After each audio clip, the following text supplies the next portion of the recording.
Yuri. Let's see what you've written for today. Yuri stares at the poem with a surprised expression on her face. Do you like it? Rael, this one might be even better than yesterday's. How did you even pick up on this so quickly? Just yesterday I was telling you the kind of techniques worth practicing. Maybe that's why. You did a good job explaining. I really wanted to try giving it more imagery. Yuri visibly swallows. Even her hands appear sweaty. I'm not used to this. Used to what? I don't know. It's fine, take your time. Yuri breathes and collects her thoughts. I know that Yuri likes to think before she speaks, so I offer that patience to her. Yeah, just being appreciated like this, I guess. This probably sounds really stupid, but seeing someone motivated by my writing, it just makes me feel really happy. Are you saying you've never shared your writing before? Yuri nods. Really? I don't believe it. I really only write for myself. And besides, people would just laugh at me. Do you really think that? Again, Yuri nods. Huh. Even your close friends? Yuri doesn't respond to that. I wonder why. Probably because she doesn't have any close friends. Anyway, do you want to share the poem you wrote today? Yeah, I do. If it's with you. The Raccoon. It happened in the dead of night while I was slicing bread for a guilty snack. My attention was caught by the scuttering of a raccoon outside my window. That was, I believe, the first time I noticed my strange tendencies as an unordinary human. I gave the raccoon a piece of bread, my subconscious well aware of the consequences, well aware that a raccoon that is fed will always come back for more. The enticing beauty of my cutting knife was the symptom. The bread, my hungry curiosity. The raccoon, an urge. That's what that word is. The moon increments its phase and reflects that much more light off of my cutting knife. The very same light that glistens in the eyes of my raccoon friend. I slice the bread, fresh and soft. The raccoon becomes excited. Or perhaps I'm merely projecting my emotions onto the newly satisfied animal. The raccoon has taken to following me. You could say that we've gotten quite used to each other. The raccoon becomes hungry more and more frequently, so my bread is always handy. Every time I brandish my cutting knife, the raccoon shows me its excitement. A rush of blood. Classic Pavlovian conditioning. I slice the bread, and I feed myself again. Oh! Okay. I was a little more daring with this one than yesterday's. I can see that. It's a lot more metaphorical. I don't know if it's my fault, but I can begin to imagine what this poem's about. That's right. It's a bit closer to my preferred writing style, using the poems as a canvas to express vivid imagery and conveying emotions through them.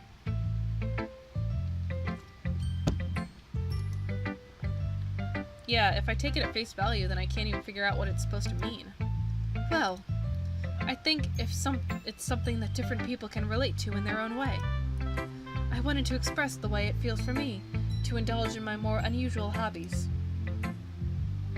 It's those sorts of things I'm usually forced to keep to myself. So I sometimes enjoy writing about them. Why do you keep them to yourself? Because they're embarrassing, and people would make fun of me. Do you have anything like that, Rael? Yeah. Well, yeah, I guess I do.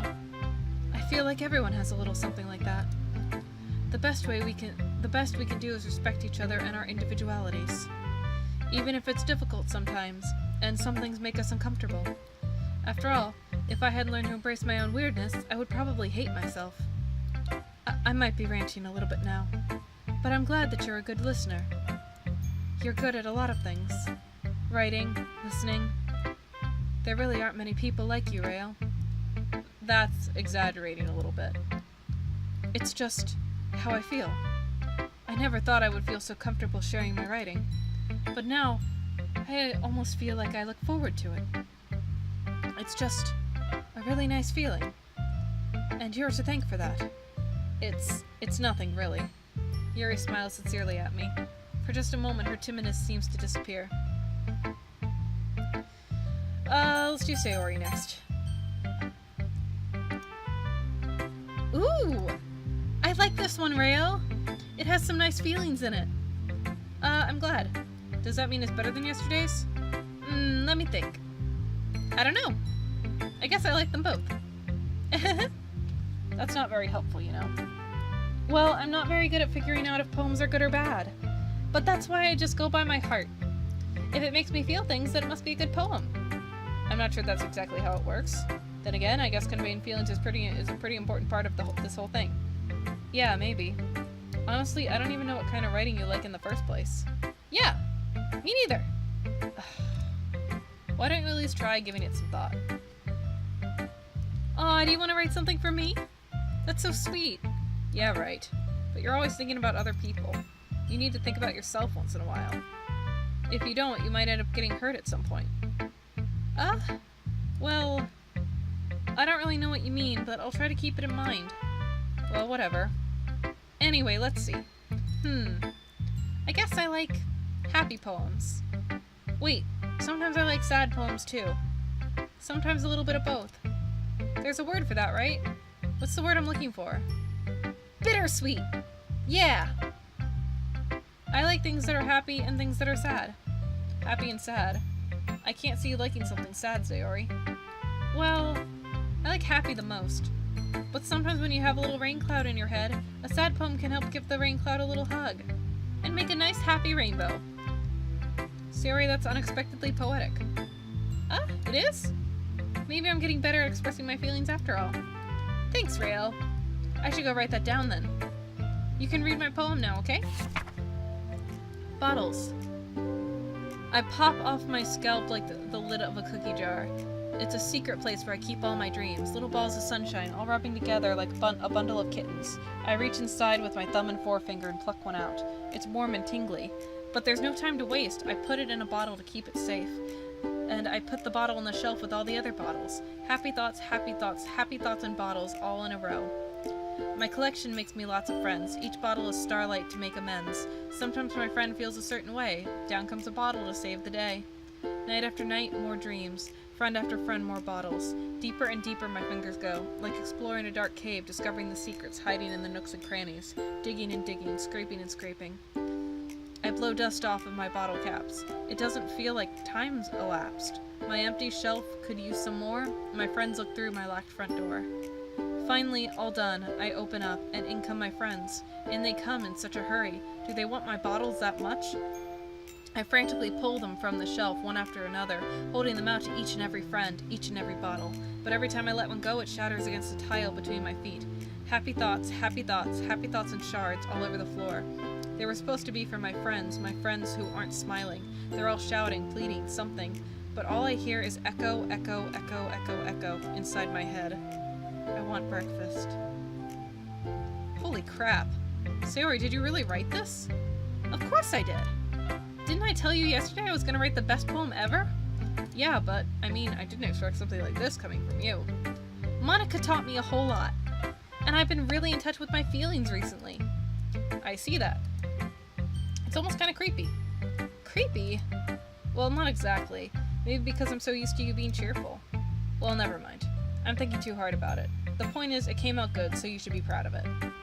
Aw, thanks. I feel like I was meant to express myself this way. It even helps me understand my own feelings a little bit better.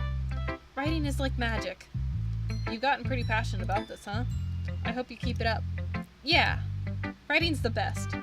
I'm gonna keep writing until I die. Don't get ahead of yourself. Sayori's always had a habit of getting obsessed with something before dropping it no more than a week later. I wonder if this is one of those times. But seeing the passion in her eyes makes it hard for me to be pessimistic. Monica next. Hi again, Rael. How's the writing going? Alright, I guess. I'll take that. As long as it's not going bad. I'm happy you're applying yourself. Maybe soon you'll come up with a masterpiece. I wouldn't count on that. You never know. Want to share what you wrote for today? Sure, here you go. I give my poem to Monica. Alright, this one's good.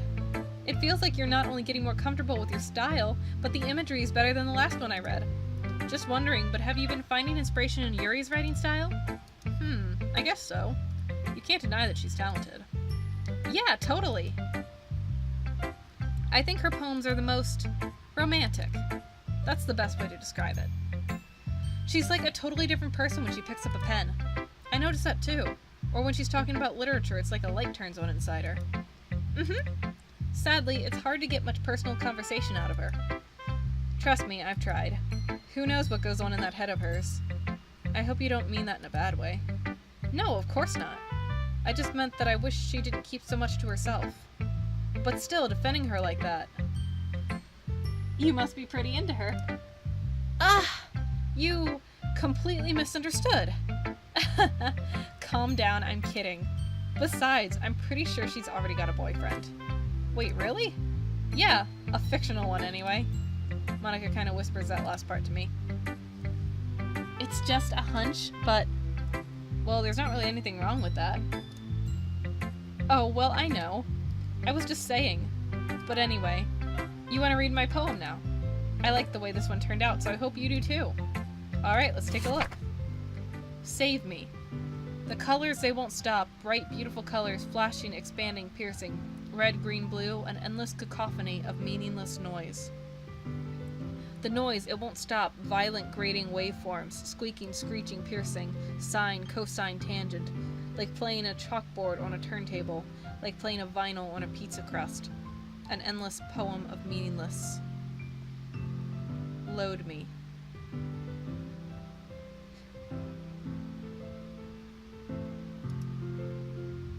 I haven't saved at all. I can't exactly load you if I haven't been, It's even more abstract than your last one, huh? I guess it's just the way I write. I'm sorry if you don't like it. No, I never said that. It's just the kind of thing I've never really seen before, I guess. I kind of like playing with my space on the paper. Choosing where and how to space your words can totally change the mood of the poem. It's almost like magic. The way I wrote the lines really short makes it feel like they're trying to speak over the noise. I see. It's still hard for me to tell what it's about, though. Sometimes asking what a poem is about isn't the right question. A poem can be as abstract as a physical expression of a feeling, or a conversation with the reader. So putting it that way, not every poem is about something. Anyway, here's Monika's writing tip of the day. Sometimes you'll find yourself facing a difficult decision, and when that happens, don't forget to save your game.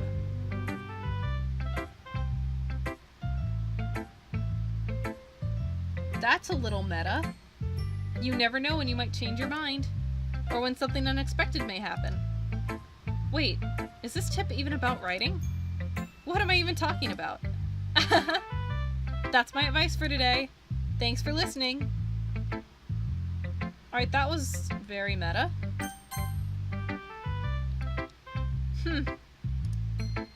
I liked your last one better. Really? Well, yeah, I can tell you were a little more daring with this one. But you're really not good enough for that yet. It fell flat. That may be true, but I just wanted to try something different. I'm still figuring this all out. I mean, I always like poems that aren't trying too hard. I hate when people try to sound fancy or add more meaning just by using annoying and complicated language. It makes it simple, cute, and to the point. Just make it simple, cute, and to the point. Yuri's head over heels for all this cryptic nonsense, but I see right through that BS. Ha! Making your reader look so hard for all the deep meaning is just an excuse to have no meaning at all. I guess it's one way to look at it. Well, everyone has their own opinion, but my opinion is the best opinion. I'm sure you figured that out already. Anyway, here's my poem. Maybe you'll learn something. Amy likes spiders. You know what I heard about Amy? Amy likes spiders. Icky, wriggly, hairy, ugly spiders. That's why I'm not friends with her. Amy has a cute singing voice. I heard her singing my favorite love song. Every time she sang the chorus, my heart would pound to the rhythm of the words. But she likes spiders. That's why I'm not friends with her. One time, I hurt my leg really bad. Amy helped me up and took me to the nurse. I tried not to let her touch me. She likes spiders, so her hands are probably gross. That's why I'm not friends with her. Amy has lots of friends. I always see her talking to people. She probably talks about spiders. What if her friends start to like spiders too? That's why I'm not friends with her. It doesn't matter if she has other hobbies. It doesn't matter if she keeps it private. It doesn't matter if it doesn't hurt anyone. It's gross. She's gross. The world is better off without spider lovers. and I'm gonna tell everyone. Not bad, right? It's quite a bit longer than yesterday's. Yesterday's was way too short. I was just warming up. I hope you didn't think that was the best I could do. No, of course not. Anyway, the message is pretty straightforward in this poem. I doubt I have to explain it. Sometimes you can explain complicated issues with the much simpler analogies, and it helps people realize how stupid they're being. Like anyone would agree that the subject of this poem is an ignorant jerk. Do you know people like that? Of course, it's about how everyone thinks my... That doesn't matter, it can be about anything. I wrote it to be easy to relate to. Everyone has some kind of weird hobby or guilty pleasure. Something that you're afraid if people find out they make fun of you or think less of you. But that just makes people stupid. Who cares what someone likes as long as they're not hurting anyone and it makes them happy? I think people really need to learn to respect others for liking weird things. Huh, that's funny. Yuri wrote about something similar today. Huh? Did you say Yuri? Yeah. She said her poem was about an unusual hobby of hers. I didn't really get it, but she said something similar to you. That people shouldn't make each other feel insecure about those things. Really? Well, I mean, Yuri's pretty weird, so I wouldn't doubt she has some weird hobbies. Not that there's anything wrong with that. Yuri likes spiders. It's not like I would judge her or anything. Natsuki has trouble finding words. I guess I should try not to be so mean to her. If she feels insecure about her weird behaviors and stuff. I mean, I always hate people who make me feel insecure. And Yuri made me feel insecure yesterday. But the way you put it sounds like she's learned her lesson. Well, I would say so. Even if her writing style is really different, I'm sure she'll appreciate the message in your poem. It's what I do best, after all. I don't like writing unless there's a good message to take away from it. Like, conveying emotion is important, but I want to make people think, not just feel. Remember that. I'm gonna write a good one for tomorrow, too, so look forward to it.